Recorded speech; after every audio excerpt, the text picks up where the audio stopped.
এখন ফ্রান্সে প্রায় রাত্র ৩টা, চারিদিকে ঘুমন্ত শহর। এরপরেও প্রবাসী বাংলাদেশিরা অপেক্ষা করছে এই রেস্টুরেন্টে বসে তাদের প্রিয় দলের খেলা উপভোগ করলেন।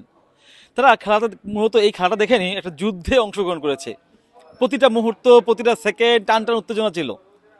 এখানে অনেক পক্ষ ছিল, ব্রাজিল ছিল সমর্থক ছিল, আর্জেন্টিনার সমর্থক ছিল, ইভেন দু কোপ ভার্দেরও সমর্থক ছিল, তাদের নিজস্ব দেশের নাগরিকরা ছিল। বিভিন্ন দেশের সমর্থকরা উত্তেজনা তৈরি করেছে, তাদের প্রতিটা মুহূর্ত, প্রতিটা পাসিং তারা উত্তেজনা ভরপুর ছিল। তারপরেও সর্বশেষ তারা চেয়েছে আর্জেন্টিনা জিতুক, কারণ আর্জেন্টিনা মানে একটি উচ্ছ্বাস, একটি আনন্দ, একটি ভালোবাসার জায়গা। দেখা হবে 16তে।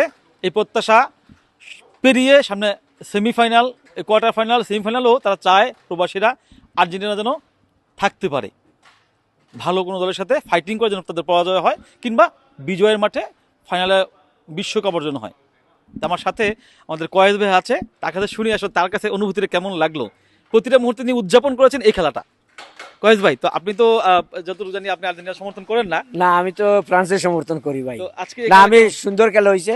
ওর অনেক কষ্ট করি ওরা জিতছে আজকে। আজকের যে খেলাটা, এটা বিশ্বাস করা যায় না যে এইভাবে এই কিউবের দিয়ে খেলবো করি। আজকে যে আর্জেন্টিনারে বুঝাই দিল যে আমরা ফুটবল জানি। যাই হোক, প্রিয় দর্শক, বিদায় নিচ্ছি ফ্রান্স থেকে। দুলাল মিয়া, লাতিন বাংলা।